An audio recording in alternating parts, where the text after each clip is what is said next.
so nice to be with all of you today. Thank you so much for taking the time to connect with us today. Thank you for taking the time to watch this. If you're watching this after this is over or you're sharing it, we are so grateful for the opportunity to be with you in the middle of your work week and in the middle of your day and maybe the beginning of your summer. So, as Nikki mentioned, my name is Megan Brown. I have had the real opportunity and privilege to be able to work with churches for the past 11 years of my career. And prior to that, I got to be a financial planner in corporate America doing retirement planning. So, in one way or another, I have worked with this thing that we talk about called giving and money. And I'm just so grateful that I get to do it for the kingdom of heaven now. And I'm betting that you're grateful for that too. And you're here today because the Lord has entrusted you with a stewardship ministry. And he's entrusted you with the honor as well to be able to be inside of a church and be able to talk about funding for the kingdom of heaven. And I cannot think of a greater calling on our lives than to be able to make sure that there are dollars coming in to churches so that the gospel can continue to make a difference in the churches and the communities that we live in. So that's a little bit about me. Let me tell you just for a second, because as Nikki mentioned, we are seeing lots of new faces to this Mortarstone community. Some of you that I saw as you were popping up on the channel here as you were coming in, I've got some familiar faces, but some of you are new. So let me give you for just a second a small glimpse of who Mortarstone is as a company and what our heartbeat is to be able to do to help churches. Mortarstone has been around for 13 years, and we started out as a straight up analytic company, wanting to provide things for churches in the area of what is going on with your giving, all the giving that's coming in through your doors, and what's going on with the people who are attached to that giving, your givers. So, your giving and your givers are the two things that we started this company 13 years ago with the heartbeat of wanting to be able to help you understand who these precious men and women are that are attached to the dollars that we have and the visions of taking forth the gospel and all the ministries that we do at our church and all the events that we do at our church. That's how Mortarstone started. And along the course of that, we realized that sometimes looking at the analytics isn't just enough. We actually need to do something with the analytics. We need to put some strategy to the analytics. So a few years ago, about 5, 6, maybe 7 years now, we started applying strategy to the analytics. What do we do with these givers? How do we help grow these givers? How do we help to acquire these givers? How do we help to retain these givers? And what are the things that we can really do in order to be able to see the gospel shifted? When we look at overall stats, we've had the real privilege to be able to know that over 13 years, we have tracked over $20 billion worth of giving for the kingdom of heaven. And as we've started applying strategies to those, we've been able to help churches grow their vision and grow their ministry over and beyond the general fund budget by the millions.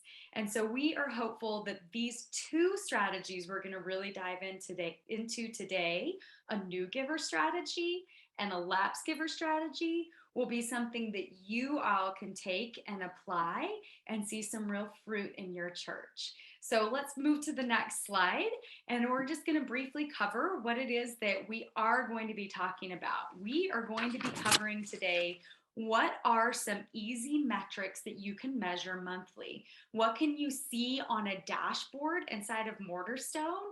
Or if you don't have the Mortarstone software, what should you be measuring on a monthly basis? We're going to talk about strategies that you can apply to the open door, being those people who are coming in and saying, I'm a new giver, and to closing that back door, making sure that people aren't walking out the back door. We're also going to talk around the new giver strategy about how and where you should apply a second time giver strategy, and then what dashboards you should be looking at in order to say, could these be potential people who are walking out the back door?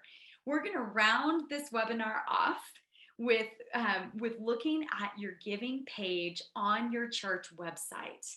Everything that we're going to be talking about today, we want people to be driven back to your church website, especially in the environment in which we have found ourselves in post the last couple of years, where a lot of the things that we do are all online. So we want to help make sure that your giving page on your website really highlights what people are investing into when they partner with God through your church in order to see the kingdom expanded. So let's start with then talking about what's facing the church today. What is it that might be facing you, or the things that we have seen and researched that could be applicable to what's going on with your giving and your givers? I'm curious, and you can raise your hand, you can put in the chat feature, you can save it to the end. But these are some internal questions. Uh-oh, something else popped up, Nikki. Your Zoom page popped up. Sorry. um, I'm curious for you to internally ask these questions of yourself. If you're taking notes, I would love it if you'd be able to maybe think, these are things that I want to go back and look at either in my Mortarstone reporting, or I want to go back and look at through my church management software views. So has your giving plateaued or decreased? You might have said, no, actually, our giving has increased. But what we have found is we have studied our thousands of clients that are on our software is that many of our churches over the past several years have actually plateaued or decreased in their giving. While 2020 and 2021 were up years for many churches, including the clients that we see and the analytics that we've looked at inside of Mortarstone, if we're looking at it through a 5-year window, there's actually been a plateau or a decrease in overall giving, a decrease in acquiring new givers, a decrease in retaining core givers, and a decrease in people who are an increase in people who are walking out the back door due to what's happened in our situation over the past couple of years. And so it seems a little compromising, because if we're just analyzing our giving and our givers on a regular year over year basis, we might not be able to see the trends of a decrease or a plateau. But if you're looking at a 5-year window of time, I would encourage you to go back and say, what's really going on under the hood of our car, so to speak? What's really making that engine turn? Is the oil low in our car? Has it decreased? Has it plateaued? Is it stagnant? Or are we growing like we think we are, just because we may have had a couple of up years, even in 2020 and 2021? That's a question I'd like you to ask yourself. What we have seen as we've analyzed is that most churches on a 5-year look back are seeing a decrease or a plateau. But in 2020 and in 2021, because of year-end giving, it has gone up. And the year-end giving in December has made the years come to all-time giving highs of what it could feel like. But what we've also recognized from our giving and the analytics, and this would be another point that I would want you to go back and reference in your own church's account, is where is that giving coming from? Who are the groups of givers that it's coming from? What we've found in analyzing the data is that it's typically coming from people who are ages 55 and older, or people who are giving to the church more than $10,000 a year, which in Mortarstone would be considered a band 5 giver. So when you go back and you look to ask yourself the question, what's really going on? What are we really facing in the church on our giving and with our givers? You need to ask yourself, where is our giving coming from if we're up in the past couple of years? Is it coming from people who are giving more than $10,000 and people who are ages 55 and older? If your question is yes, then you're probably sitting in the boat with dozens and dozens of other churches across the country. And if that is the case, then there are strategies that you need to think about employing in order to be able to grow the givers who aren't growing and to retain and grow the givers who are giving a substantial amount. Because we know that things like these next few bullet points are coming into play for you as churches. So budgets are being impacted by inflation. And I just want to give you a few research numbers that I found as I was preparing for this webinar so that you can also compare these things to yourself as well. I found on some Fox News articles that there is a 40-year high on inflation. Energy and gas inflation is up 30%. Goods and services are up 8%, and inflation in food is in both the service industry and the grocery stores are up close to 10%. And why is this important for you to be able to recognize? Because those are things that your givers are being impacted by, and both your givers' individual budgets and your church budget are going to be impacted by what's happening with inflation. And then I want to just share with you just a few other things so that we can really understand what is happening in our space in the church when it comes to people thinking about investing and giving through the local church. Lifeway Christian did a research study where they interviewed over 2,900 different people who claim to be Protestant Christians. And of that research, they found that 40% of the people who they polled actually attended service 2 times a month. And of that same group, 47% of them said that they had a church home. So that's saying that 53% of people who were polled saying that they are Christians, that they love Jesus, that they read the Bible, they're saying we don't have a church home any longer. And why is that important to us as a church today listening to this webinar? Because if you have people who are coming in that are raising their hand by giving for the first time with the new giver strategy, then they are a very valuable part of what God is entrusting into your care to steward, to be able to make sure that they know what your church is doing with the giving to change the lives of people for the gospel. It's a big deal. And I think those numbers also allude to the fact that we need to be thinking back to what is on our giving website page, because that's where people are going to end up landing. If they don't come in through the church doors, as we've seen, people aren't coming in by the droves any longer, then where will they land? Perhaps they're landing online in your service and they're trying to decide, could this be my church home? We want the resounding answer when people come to your church, whether online or in person, to say, my church is exactly where I want to be. This has been a phenomenal experience from the time that I walked in the door all the way to the fact that I know what we're investing in as a church. And I know what we're about by sharing the gospel in our community and in the things that we're trying to impact for Jesus for the world. So these are some things that I think are important to understand before we dive into actually looking at the new givers. It's saying, hey, we need to be aware of what's really happening. We can't just be so focused on what's happening day in and day out in our world, but we have to be aware of what's really happening in large. And we have to know that if inflation is out here and it's impacting individuals, it will most likely impact what we're doing inside of the church as well. And if we're saying, hey, there are studies out there that are showing that people who claim to be Christians aren't even going to church, then we need to be able to steward well those who are coming in and are investing with their time, their talent, and their resources. I want to share one more stat that I found that was really insightful that I think you need to understand as well when it comes to giving and givers. There was a research study that was done by LendingTree, and LendingTree found that in 2020, the average donation to any nonprofit organization, meaning Christian organizations and maybe even nonprofits that are not focused with a biblical basis, the average donation from a person was $737 a year. But in 2021, the average decreased to $574.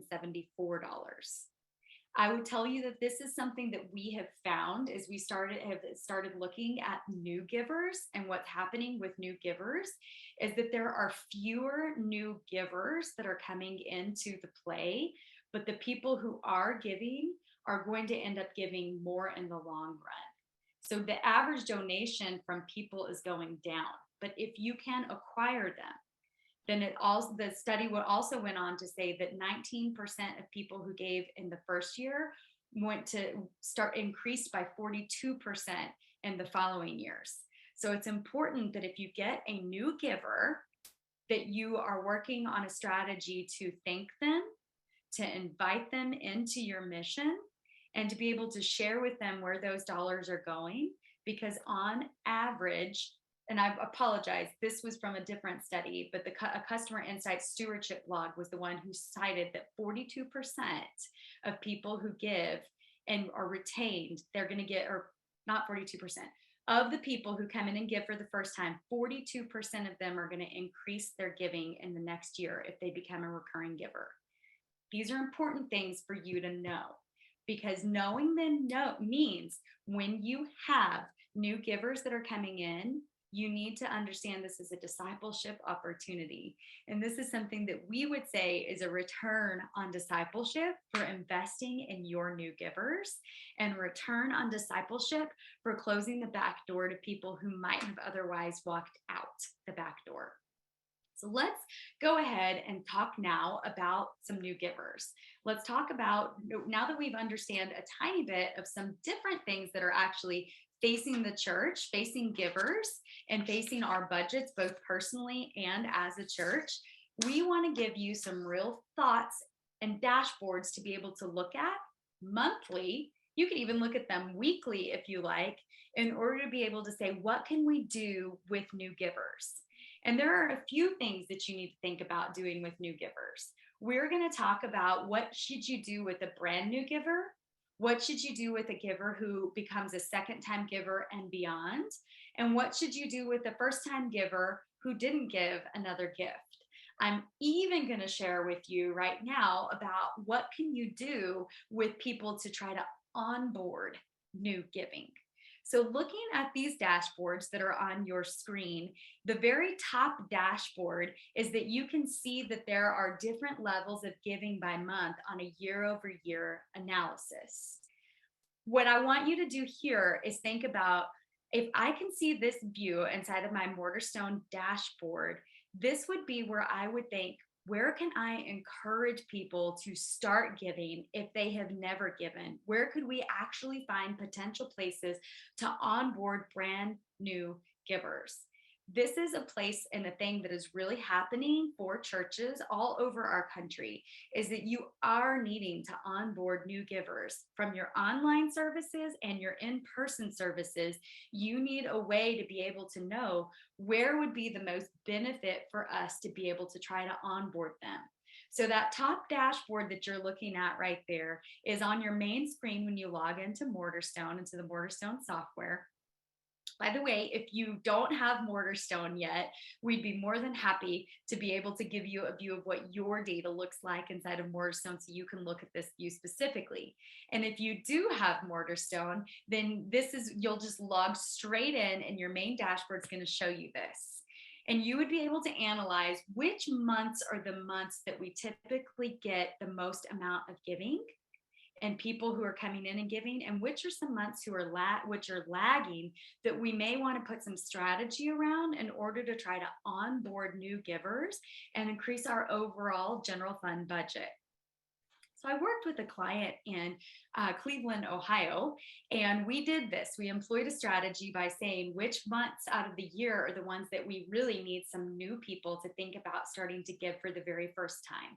And so we analyzed the data, and we built a sermon series around a time frame, a 4-week sermon series that was delivered across 2 campuses. And through that, they were able to see a whole lot of great things that happened. So I wanted to share this with you because this is a pre-giver strategy that you can begin to think through. What they found for them was that they often were not seeing anybody increase or on board, and they saw their general fund budget start to decrease around the months of March and April. So they decided to launch a stewardship, a generosity series around the months of March and April in order to onboard new givers and in order to be able to increase their general fund budget to be on budget for what they were looking at for the year. As they did this 4-week series, there was a 17% increase in the total number of households that were giving, 59% in the total giving that was coming into the general fund, an 80% increase of those givers who were in band 5 that were giving. So band 5 givers increased by 80%, and a 24% increase in people who were attending the services that started giving.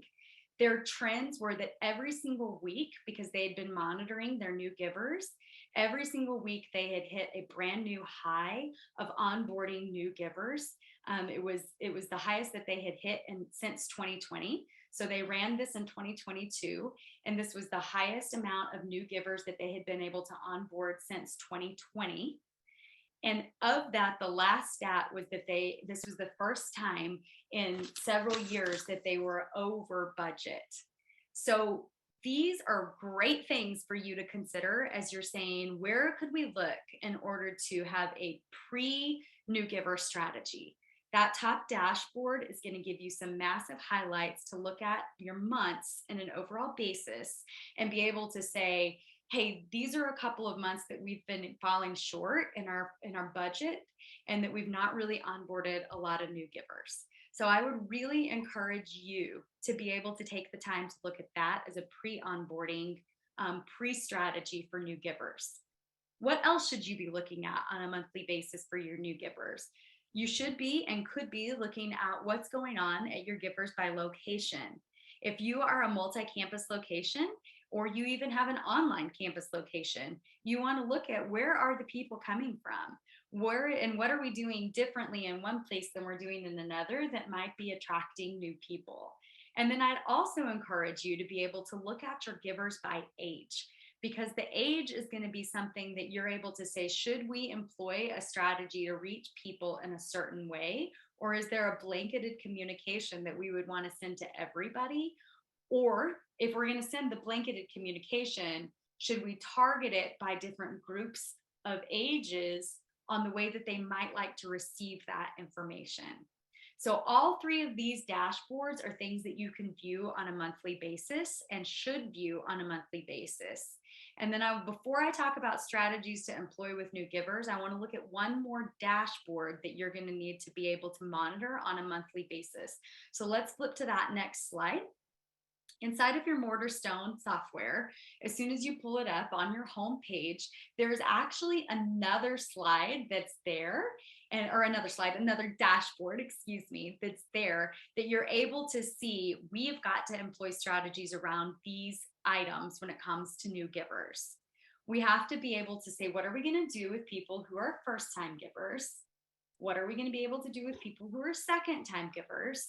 What are we going to do with people who did give a first-time gift but have not given a gift again?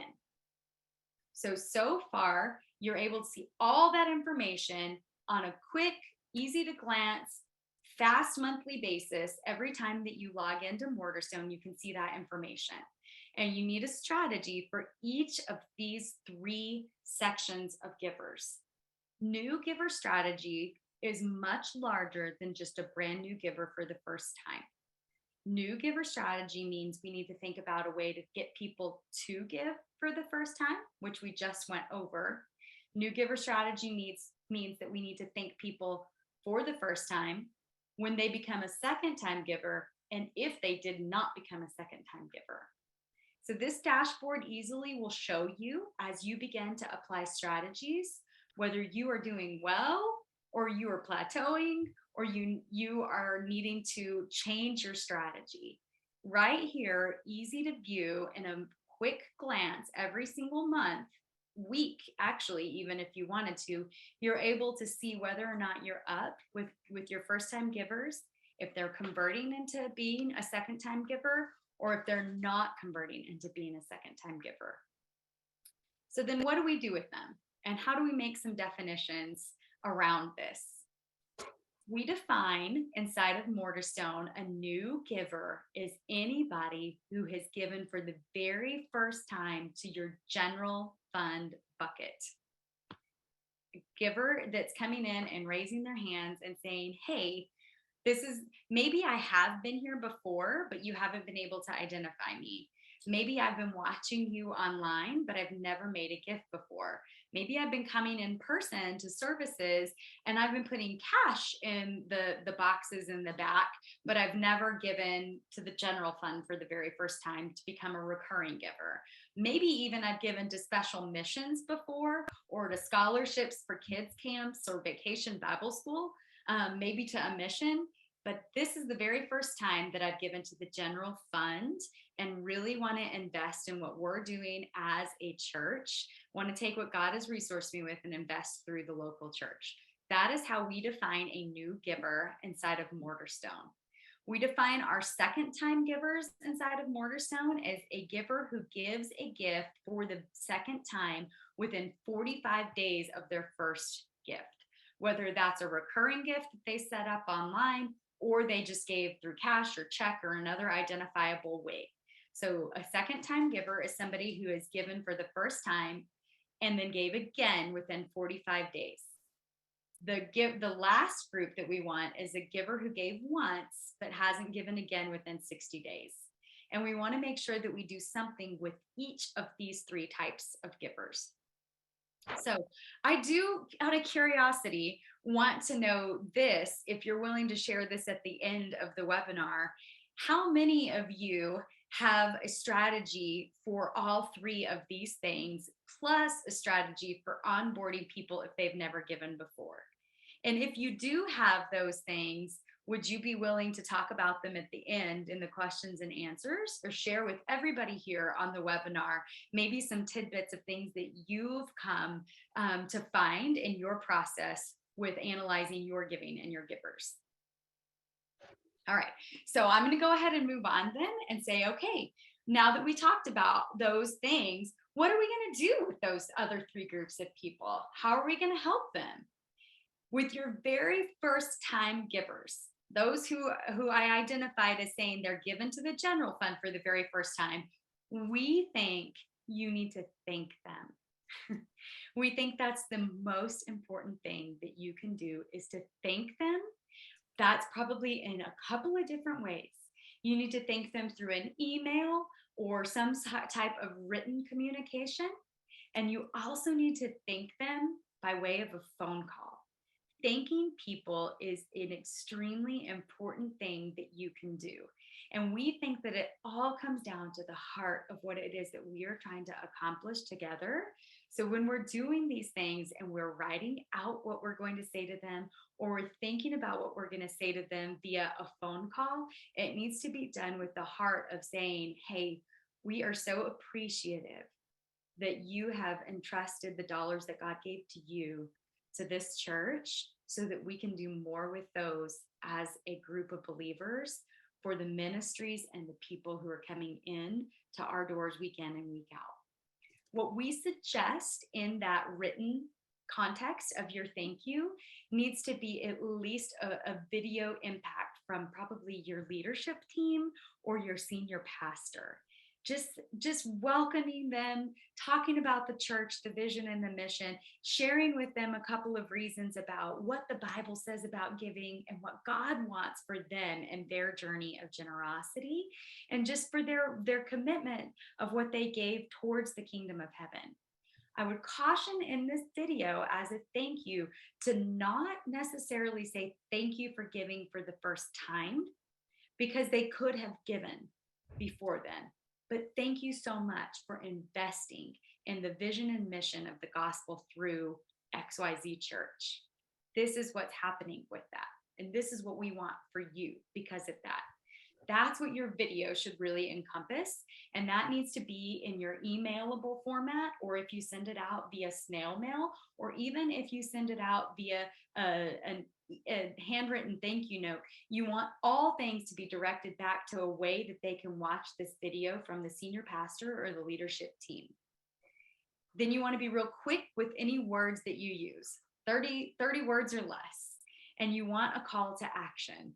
And our suggestion on your call to action is that they would watch another impact story of what you guys have done through your church, through the community, through the missions team, through the kids ministry, through the marriage ministry, through the youth ministry, through the camps that you're doing this summer at the church for Vacation Bible School, through a baptism, through a testimony of salvation. Direct them back, call them to action to watch something else or to invite them to something at your church. Hey, if you haven't come through our growth track or our new membership class, we'd love to be able to take the time to get to know you in that way.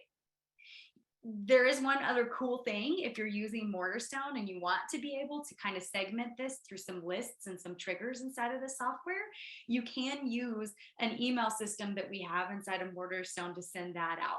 So that's what you should do with a first time giver. You need to make sure that you thank them in a written format and then that you give them a call. And I know it sounds like it could be cumbersome, especially if you're a multi-campus location, but I promise you it's not as hard as you think it is once you get rolling with the strategy. When I had the opportunity to work with a church as a stewardship pastor, I was at a multi-campus site church with 7 locations, and I included my campus pastors in helping me to create this mission and vision. I would send out the thank yous, I would send out the lists, I took care of the video and the invitations and those sort of things, but I included the campus pastors by saying, hey, would you mind giving these people just a quick call? And that was something that was extremely life-giving. So make sure that on the phone call portion, you include people on your team to be able to help you there. That's something you can do with brand new givers that you're finding inside of Mortarstone and that you're getting pulled from a list. Let's go ahead and look at what else we can do. Oh, and I covered the phone call and or text. So I apologize that we didn't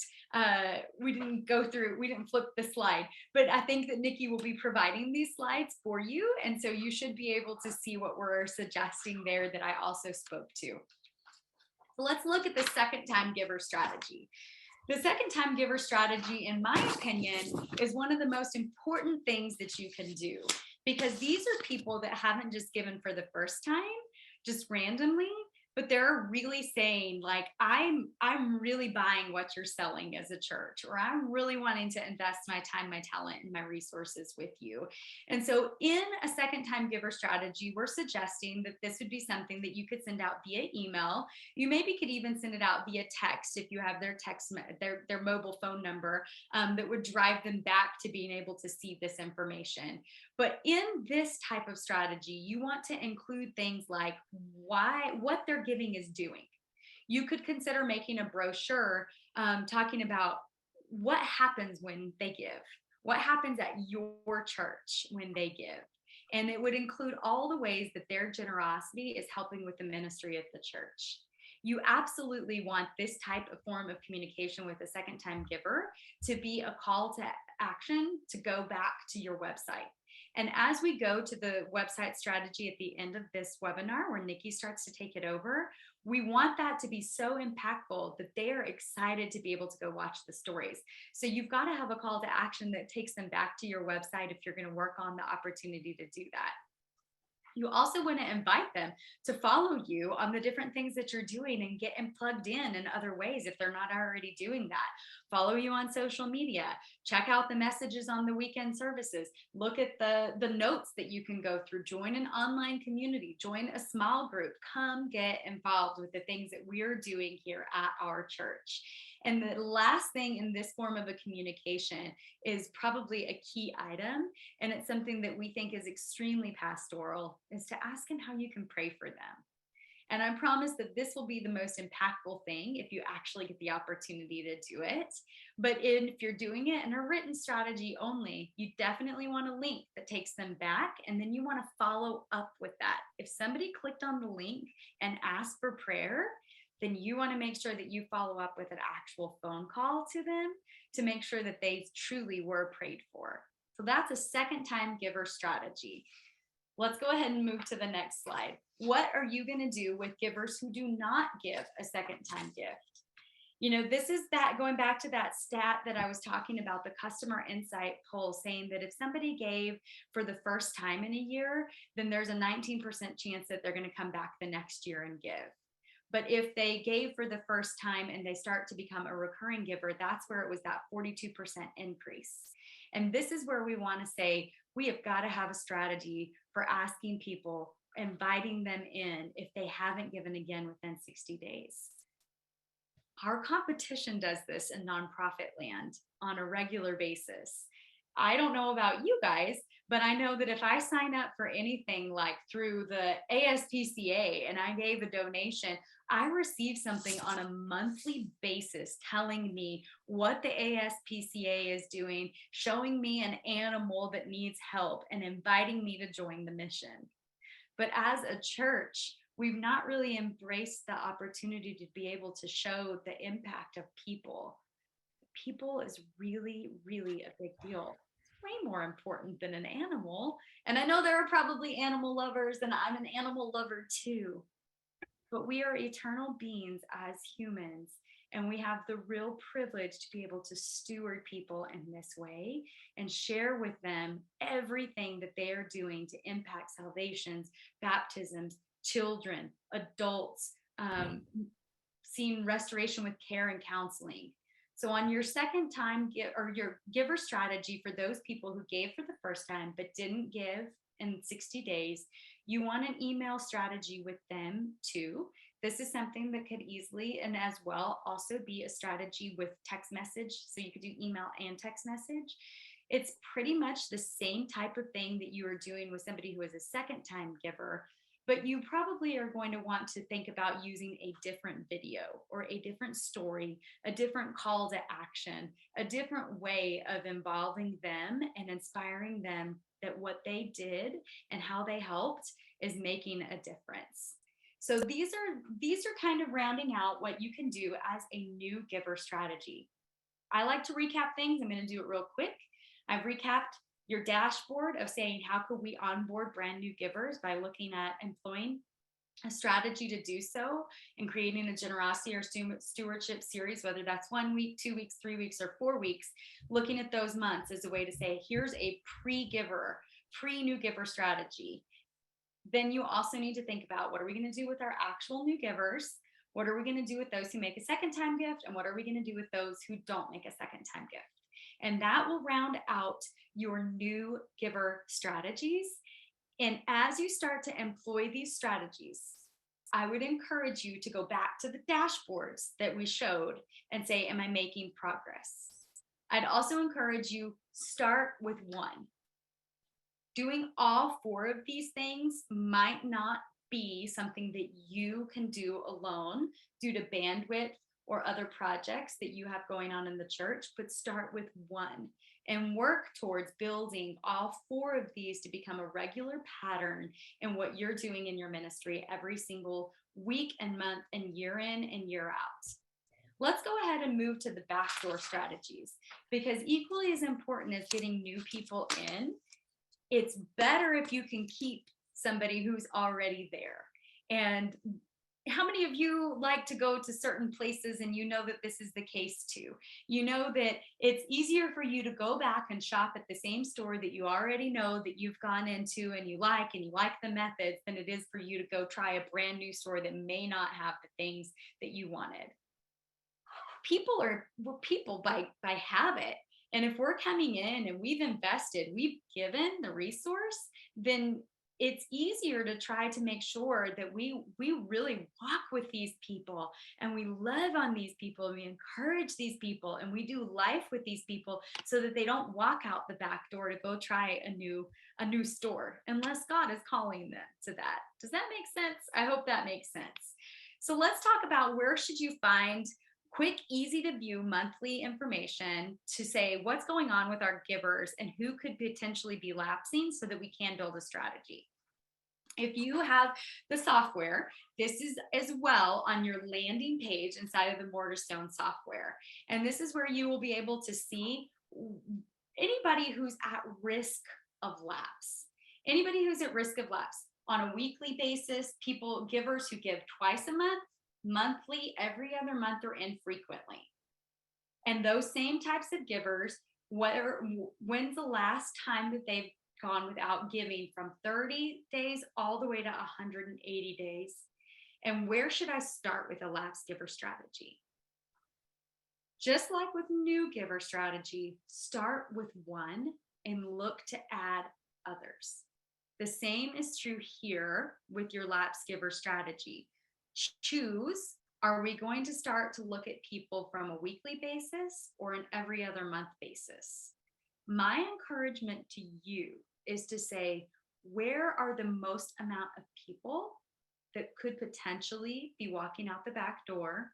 And what's attached to the largest dollar amount that could truly affect our general fund budget, which would be a group of people that we would want to proactively reach out to that may be lapsing.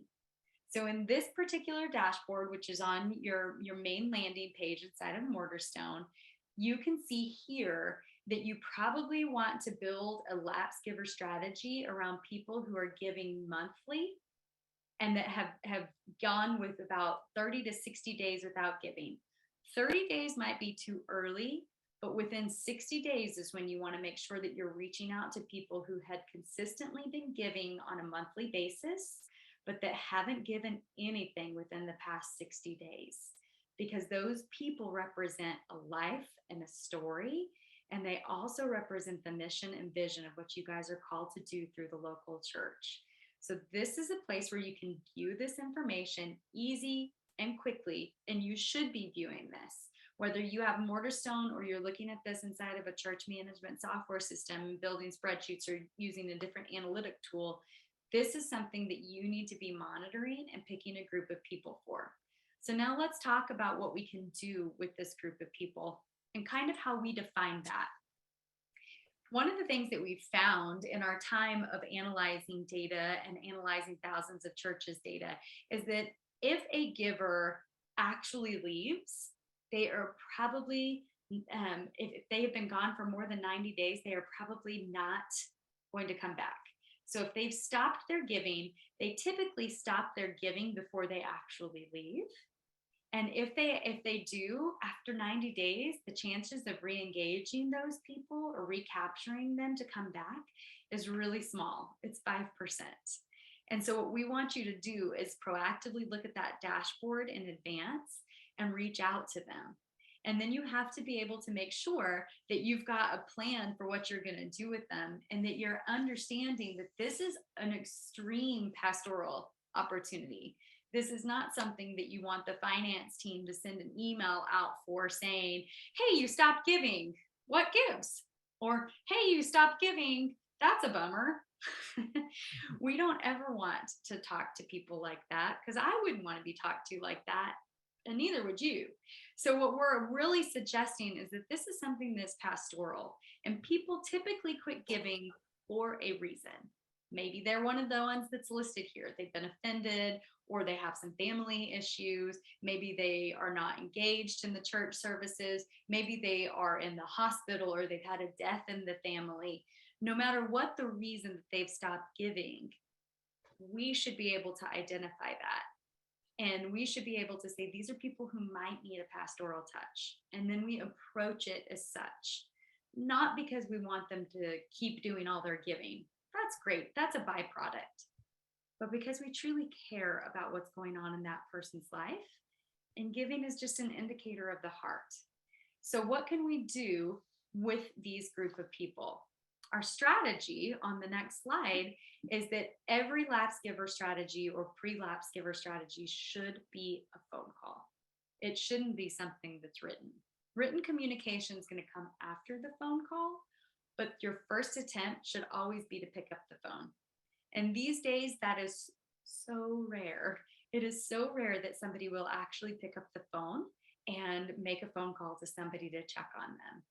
This is where you will need to involve your campus pastors if you have them, your pastoral staff if you have pastoral and ministry staff. You could even engage people in your stewardship ministry who just love to call people and check on them. This is absolutely a care call. It may have come by way of a lapse, but it is nothing to do with talking about their money. It is nothing to do with that at all. What you want to do is call them and check on them. You want to pray for them. You want to give them a call to action to re-involve them in something that's going on in the church. You want to share something with them. When you've finished your phone call, you should easily be able to send them a text message or an email thanking them for their time, reinforcing what you prayed for them for, or sending them a link of something that they may need help with. So when you're developing your lapse giver strategy, you need to think about who you're going to be calling, which list of pre-lapses you're going to be calling based off of the information we showed on the dashboard, who all is going to be on your team that's going to help you make these care calls to these individuals, and then what is it that you're going to follow up with them. So I'd encourage you to have a response guide ready for the people who are helping to make the phone calls. Your response guide might need to have the information of upcoming groups that are available, of the counseling centers that you might be able to help recommend them to, or if your church has a counseling center or has counselors, pastors who are willing to counsel that are on staff, you might be able to mention when your next events are or conferences are that they might want to be involved in. You need a response guide if they're dealing with an economic setback. Hey, these are some resources that you might be able to look at. If they're dealing with a job loss, we're so sorry. This is a really great book that we would recommend based off of Christian reading. So you need a response guide, and we encourage you to have one. And we encourage you to make the phone calls, and we encourage you to include your entire team. Those are two massive things that you should be doing all the time as a church. Because of the things that we have been experiencing this new era inside of church world, it only heightens the fact that when you do have new givers, you really want to be able to talk to them about what they're giving into and how they're partnering with the church through what God has given them. And you really do want to have a way to indicate and reach out and care for people in a lapse giver way. I'm going to round out my time before I hand this over to Nikki to talk about giving page fixes, to say in every single one of these strategies we talked about, it includes you driving them back to the website and including and driving them back to being able to understand what they're giving into, whether that's through a video or that's through some sort of other form of a link for communication. It should drive them back to your website. And so we think that your giving page website needs to be something that's a focus inside of your church if it's at all within your sphere of influence to take care of. So at this point, I'm going to hand this over to Nikki, and then we're going to come back and do questions and answers at the end. And thank you so much for your attention up to this point. Nikki, I'm going to go ahead and let you talk about the quick giving page fixes. Yeah, and thanks everybody for hanging in there. I know that we're running short on time a little bit, so I'll go through these strategies pretty quickly. But first off, looking at your giving page, these strategies are for people who haven't given. So they're your pre-giver strategies, they're your current giving, and then these are your potential close the back door lapse giver strategies as well. So the purpose of your giving web page should be to encourage people by what God is doing through and in your church. And so keeping that in mind when you're looking at your giving webpage is going to be essential, because you want to have that goal overall, that you want to encourage people that what your church is doing through them is making an impact on their world. So typical mistakes that we see on giving web pages when we work with churches is the first one is this is becoming less common, but we still see it quite often, is that it's only transactional. There's no branding. So I'm going to jump over just this example real quick. Here's an example of a page of a church that we've been working with for a while, and they just haven't been able to update it yet. But right now, all it is transactional. So this is from their app, but also from their web page. When you hit the give button, you're just going right to a transaction. It's not branded. It's not familiar. It's kind of cold. And so when people get to your give page, they don't know why they're giving, and maybe they're giving just to give, right? Which is awesome. But a lot of times we need to encourage people by showing them why they're giving and giving them the background. So making sure that your page is not just transactional is really important. The next thing that we notice is that there's no church story. There's no why you exist, what ministries you're touching, what people are being impacted. So leading back to that story that Megan touched on a little bit ago is really important. The next mistake that we see quite often is that there's only one way to give. People give through credit card, ACH, or debit, but then they don't have any other way to give on there. And givers nowadays, especially aging ones, are becoming very sophisticated with their financial portfolios. I'm so sorry. Welcome to summer at my house, and the dog is here. So he's barking at me for some reason. But anyway, there's only one way to give on that website. So we want to make sure, and I'm going to touch on this a little bit on another slide, but that we're giving everybody an opportunity to understand that there are different ways to give to your church. And the last one is that it's just not mobile friendly. If you don't have an app right now, then chances are your website or what people are pulling up on their phones or their tablets, we need to make sure that it's mobile friendly and they're able to see all the information. So based on these giving mistakes that we typically see, we're going to talk about some quick fixes that you might be able to encourage. So let me get to the next slide. Sorry. Okay, so first off is that lead with story. And we touched on this, and we've touched on this before in other webinars, and we've touched it on some blogs, but it's just because it's so important that people understand that life is being changed at your church. And these stories don't have to be giving related. They're just stories about different ministries or different people or community events that are changing the way people see Jesus through your church. So we would encourage you to do some interviews. They can be short, they can be cut up, they can be spliced. We say to keep it between 1 to 2 minutes because a person's attention span is about that much in a video, and it's getting less and less every day. So if you can keep that 1 minute video or that interview down to 1 minute, it's great for social media posts.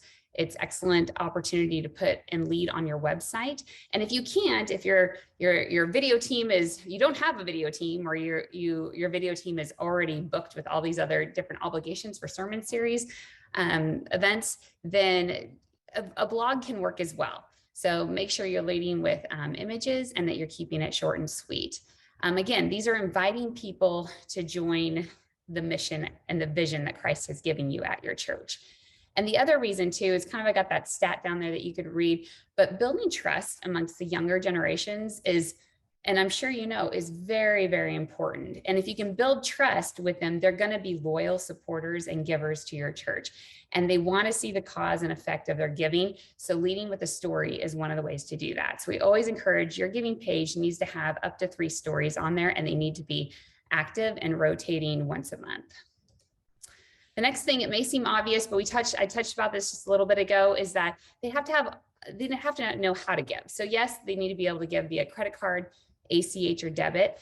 But even more important now is being able to give with gifts of assets and even cryptocurrency. So we have a lot of our really healthy and growing churches are offering givers advanced ways to give.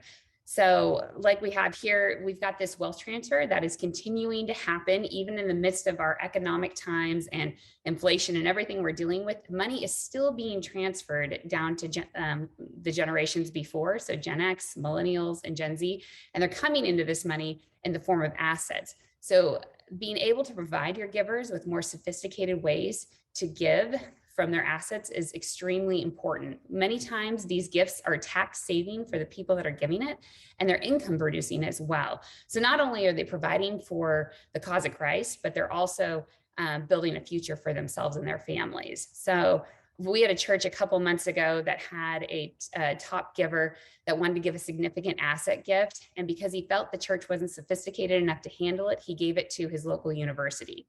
We do not want to see this happen ever again, because the church is the cause of Christ, which is the salvation of the world. And we want money to go to the church to fund those causes. So if you're thinking about this and you want to know more about major gift development and ministry, don't go at it alone. That's why we're here. This is what we do every day in and out, is talk about stewardship and giving, and definitely in the way of asset and these different crypto opportunities.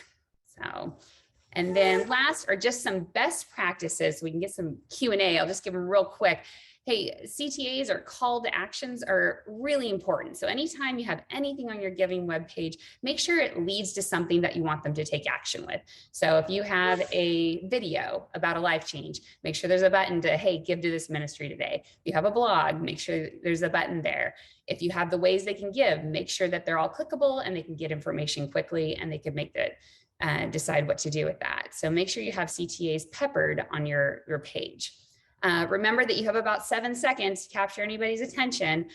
So always lead with a story so you've got them in there, because if you don't, they're going to bounce from that page. And if you're able to get the analytics on your web page, which you might not be able to, you'll be able to see how fast people interact with your giving web page. And if you have a high bounce rate, that's a bad thing. So we want to lower that bounce rate. Make sure all your information is up to date and accurate. Again, that builds trust. If you've got outdated information, we understand that the turnover in a church can be high sometimes, but it's important that this page especially is up to date and accurate, because we want to build trust and we want to show people that we care for them. And then when you do have people that inquire about anything, make sure you follow up quickly and in a timely manner. Again, we're engaging with these new people coming in. So your potential new givers, we're closing the door to these people that could be potentially leaving because they don't feel that they're a part of the community at your church.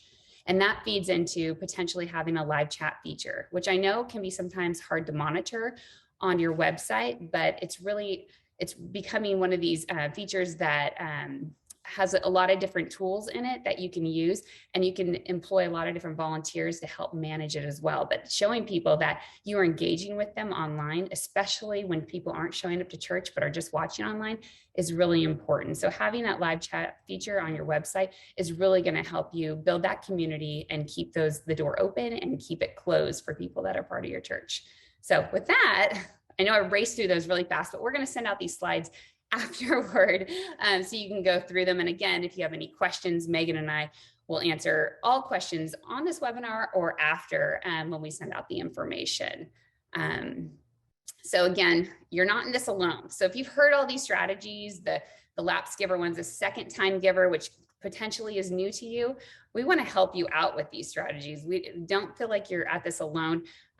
We'll send out our contact information after this webinar. If you're not using Mortarstone, but you're like, hey, I want to figure out what that is, we will definitely give you a demo and a free trial. So again, we'll send out that information, and you can schedule any kind of consult with us for free for 30 minutes. So with that, Megan, you want to jump into a couple of the questions that came in? Yeah, if anybody has a new question, feel free to put it in the chat. But there was one good question, a couple of things. It was all around the pre-giver strategies. One gentleman asked, hey, would the same thing that you used in March or April be something that could be used in August or September? Thinking about doing a generosity or stewardship series. Absolutely. You want to look at your giver analytics and look at the months out of the year, though, that are specific to you, that are typically down months, where you could look to bolster giving and you could look to add on new givers. And then somebody else asked, what are some things that we can do with that? Well, if you're going to run, whether it's just one message of a stewardship series or it's a multi message, like an actual series that you're going to build around generosity and stewardship, you could consider doing a 90-day email opt-in, where people can learn more about generosity and giving, and you can give them multiple information emails over the course of 90 days, and then you would monitor that as well too, to see how many people came on for new givers.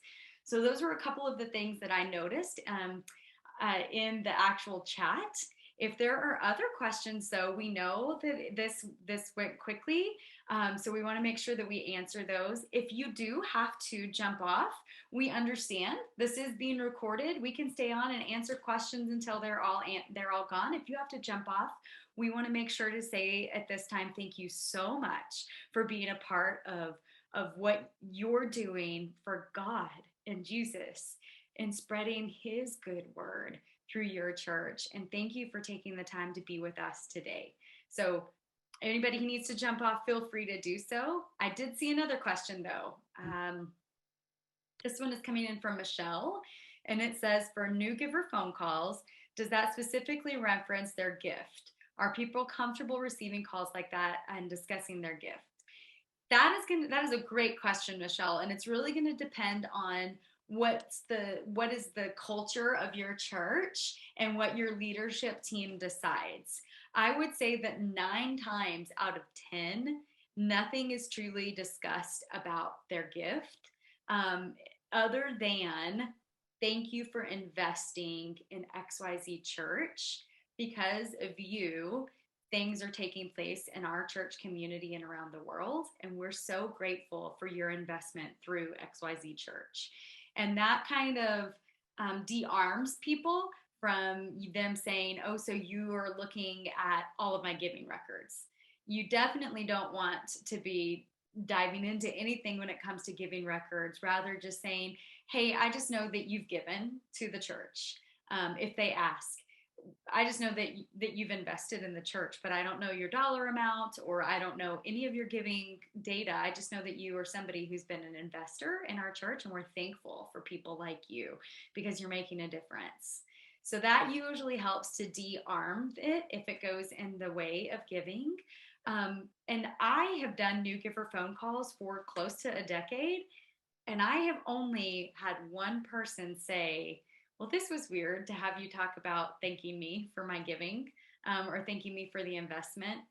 Most of the time, they're extremely warm pastoral phone calls where you're able to just really connect with somebody, talk about the church, talk about the vision, talk about Jesus, and thank them for being a part of what's going on and invite them to a next step. But great question. I'd ask your church leadership how you want to handle that.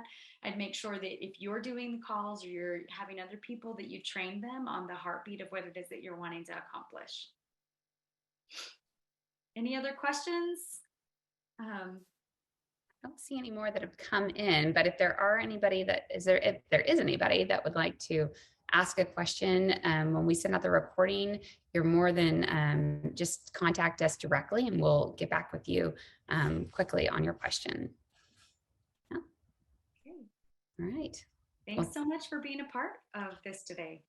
Thank you, everybody. And again, we're going to send out this recording later this evening, so watch your inbox for that. And we appreciate your time and appreciate letting us go over a few minutes as well. All right. Have a great week.